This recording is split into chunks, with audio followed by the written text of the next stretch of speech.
రోజు విన్నట్లయితే గురుచరిత్ర పారాయణ చేసిన ఫలితం లభిస్తుంది. ఇప్పుడు మనం గురుచరిత్ర ప్రాధాన్యత గురించి తెలుసుకుందాం. గురుచరిత్ర దత్తాత్రేయుని జీవితాన్ని, అతని మహిమలను తెలియజేసే చరిత్ర. దీన్ని పారాయణ చేసిన వారింట్లో అన్ని శుభాలు జరుగుతాయి.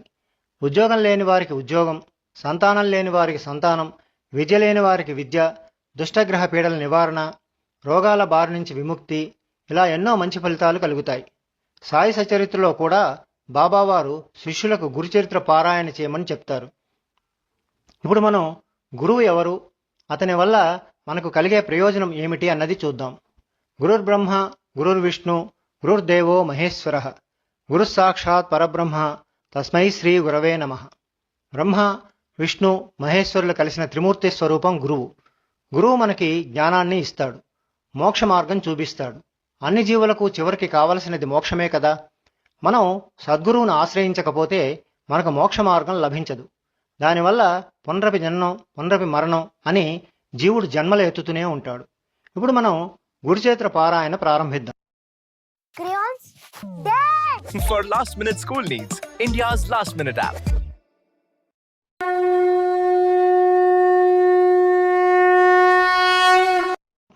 ముందుగా శుచిగా స్నానం చేసి తూర్పు దిశగా కూర్చొని దత్తాత్రేయుని విగ్రహం ముందు పెట్టుకొని విగ్రహానికి పూలతో అలంకారం చేయండి.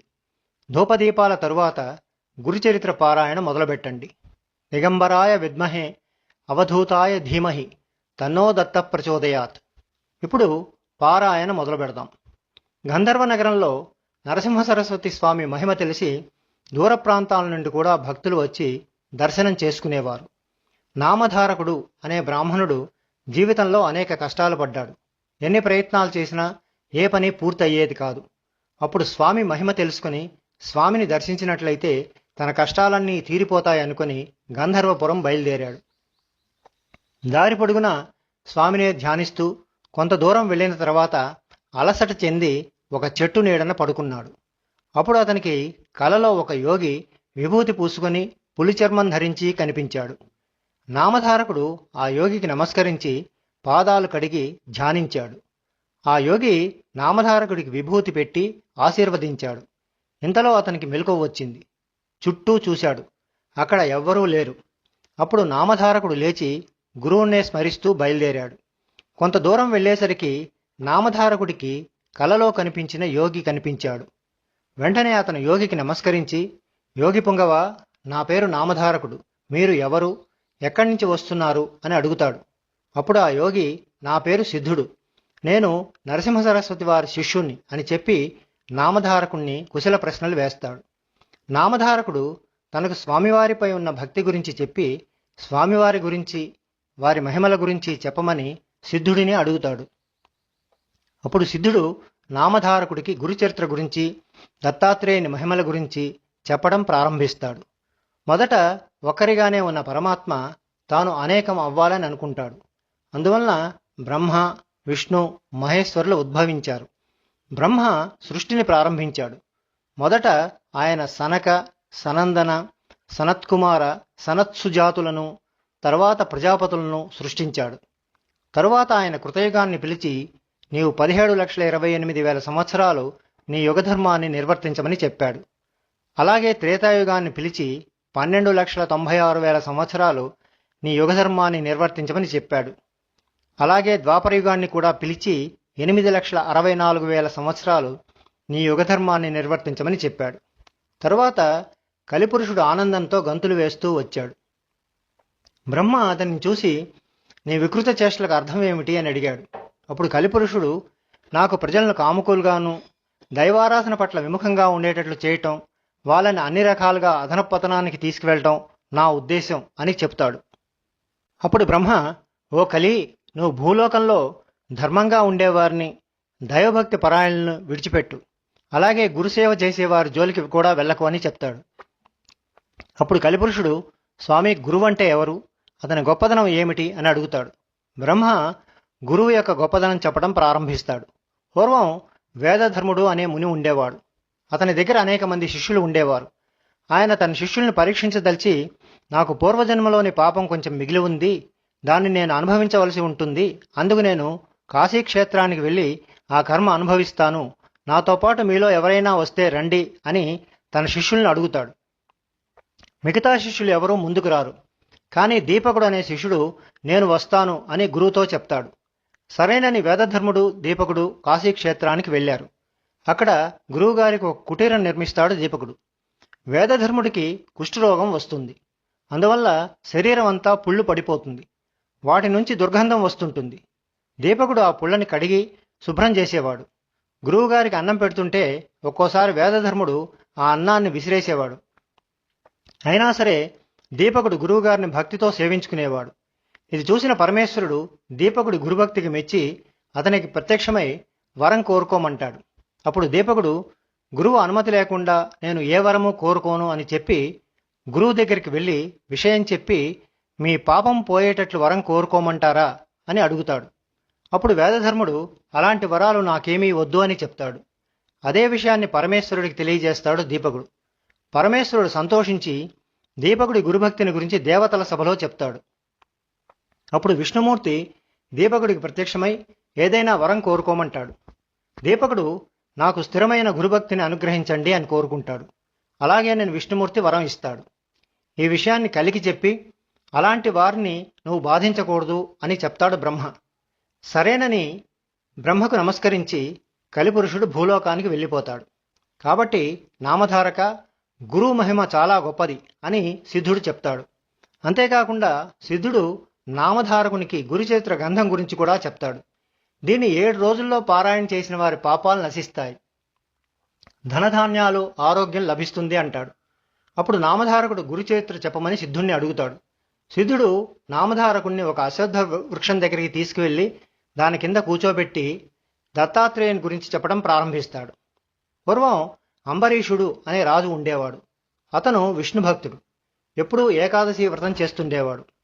ఒకరోజు ఏకాదశి వ్రతం చేసి ద్వాదశి తిథి కొద్దిసేపే ఉన్న సమయంలో దూర్వాసముని శిష్యులతో సహా వస్తాడు. అంబరీషుడు అతన్ని పూజించి అనుష్ఠానం చేసుకుని భోజనానికి రమ్మని పిలుస్తాడు. కానీ దూర్వాసుడు ఎంతసేపైనా రాడు. ద్వాదశి తిథి వెళ్ళిపోతే ఏకాదశి వ్రత ఫలం దక్కదు. అందుకని అంబరీషుడు కొంచెం తీర్థం తీసుకుంటాడు. ఇంతలో వచ్చిన దూర్వాసుడు విషయం తెలుసుకుని అంబరీషుణ్ణి నానా జంతువుల గర్భాల్లో పుట్టమని శపిస్తాడు. అంబరీషుడు భయపడి విష్ణువుని ప్రార్థిస్తాడు.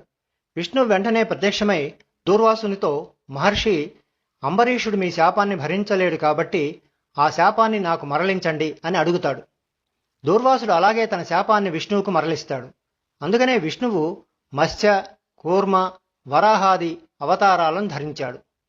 సిద్ధుడు ఇప్పుడు దత్తాత్రేయుని జన్మాన్ని గురించి నామధారకునికి వివరిస్తున్నాడు. పూర్వము అనసూయాదేవి అత్రి మహర్షికి భార్య అయి మహాపతివ్రతగా పేరుగాంచింది. దేవతలు కూడా ఎవరైనా బలహీనుడు ఆమె అనుగ్రహం కలిగితే తమను కూడా జయిస్తాడని భయపడేవారు. ఈ విషయాన్ని నారద మహర్షి ద్వారా విన్న త్రిమూర్తుల భార్యలు అసూయపడి ఆమె పాతివ్రత్య మహిమ తగ్గించమని భర్తలను కోరారు. అప్పుడు త్రిమూర్తులు సన్యాసి వేషాల్లో అనసూయ ఆశ్రమానికి వచ్చారు. అనసూయ వారిని ఆహ్వానించి భోజనం చేయమని కోరింది. త్రిమూర్తులు భోజనం చేయటానికి కూర్చున్నారు. వారు అనసూయతో అమ్మా, మాకు ఒక నియమం ఉంది. నీవు వివస్త్రగా వడ్డిస్తేనే భోంచేస్తాము అని చెప్పారు. అనసూయ వారి మాటలకు ఆశ్చర్యపడి వారు ఎవరో దేవతా స్వరూపులు అనుకుంది. అలాగేనని ఆమె వివస్త్రగా భోజనం వడ్డించింది. వెంటనే త్రిమూర్తులు పసిపిల్లల్లాగా మారిపోయారు. ఆమె వారికి పాలిచ్చి ఉయ్యాల్లో పడుకోబెట్టి పాడుతూ ఉయ్యాల ఊపుతున్నది. ఇంతలో అత్రి మహర్షి వచ్చి దివ్యదృష్టితో వారు త్రిమూర్తులను గ్రహించి అనసూయకి చెప్పాడు. అనసూయ దంపతులు త్రిమూర్తులను స్తుతించారు. అందుకు మెచ్చిన త్రిమూర్తులు తమ నిజరూపాల్లో కనిపించి ఏదైనా వరం కోరుకోమంటారు. అప్పుడు అనసూయ త్రిమూర్తులను తమ పుత్రులుగా జన్మించమని కోరింది. అప్పుడు విష్ణువు దత్తుడుగాను, శివుడు దూర్వాసుడుగాను, బ్రహ్మ చంద్రుడుగాను జన్మిస్తారు. ఆ విధంగా త్రిమూర్తులు తమను తాము దత్తం చేసుకున్నారు కాబట్టి దత్త అని, అత్రి మహర్షి కుమారులు కాబట్టి ఆత్రేయులు అని పిలువబడ్డారు. కాబట్టి నామధారక దత్తాత్రేయుడే ఆది గురువు అని సిద్ధుడు చెప్పాడు.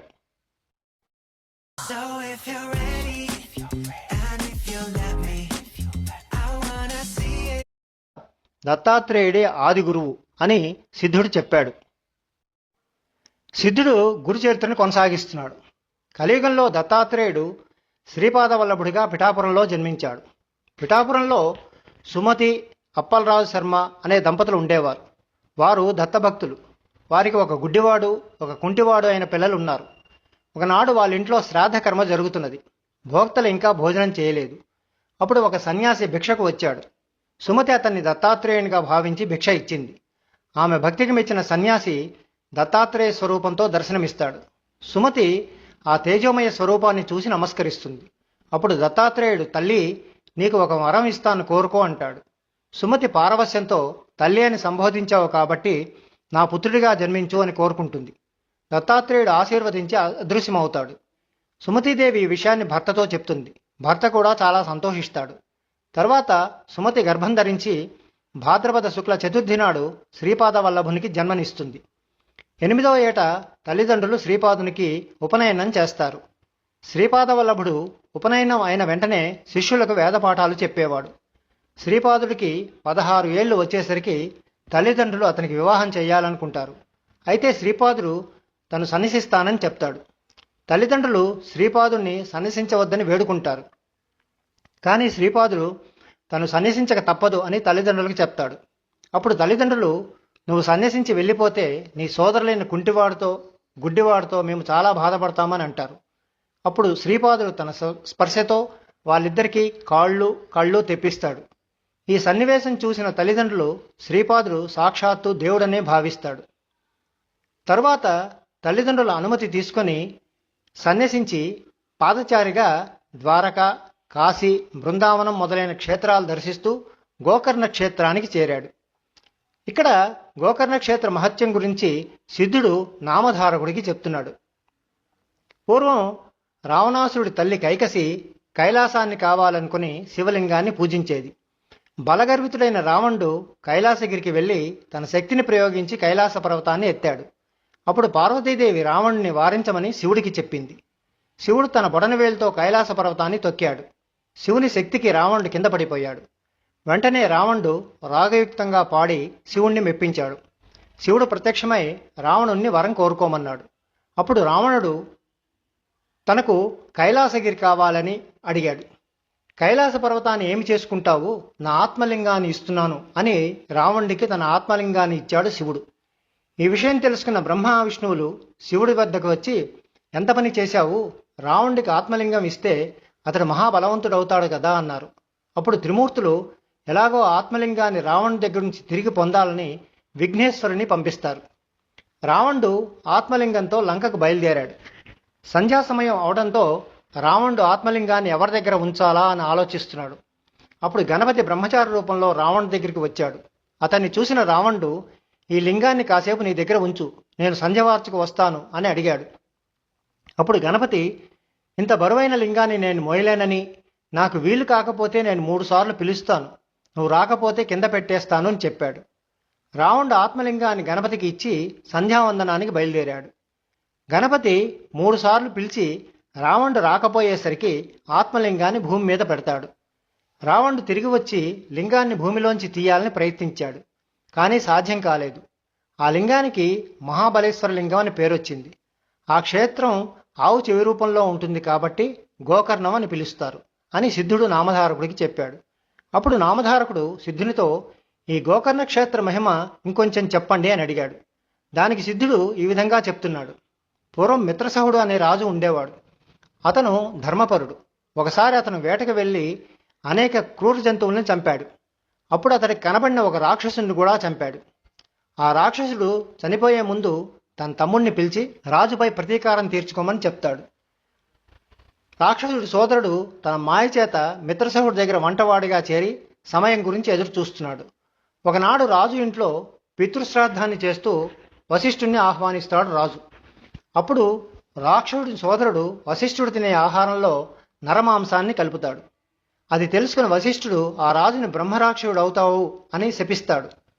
అప్పుడు రాణి శాప విముక్తికే ప్రార్థించగా వశిష్ఠుడు, నీ భర్తకు 12 సంవత్సరాల తర్వాత శాప విమోచనం కలుగుతుంది అని చెప్తాడు. తర్వాత మిత్రసహుడు బ్రహ్మరాక్షసుడుగా అడవుల్లో తిరుగుతుండగా ఒక బ్రాహ్మణుని చంపి తింటాడు. అప్పుడు ఆ బ్రాహ్మణుడి భార్య రాక్షస రూపంలో ఉన్న మిత్రసహుణ్ణి, వశిష్ఠ శాపం తర్వాత నీవు భార్యా సంగమం చేస్తే చనిపోతావు అని శపిస్తుంది. మిత్రసవుడికి 12 సంవత్సరాల తర్వాత బ్రహ్మరాక్షస రూపం పోయి తిరిగి తన రాణి దగ్గరికి వస్తాడు. వచ్చి బ్రాహ్మణి శాపం గురించి చెప్తాడు.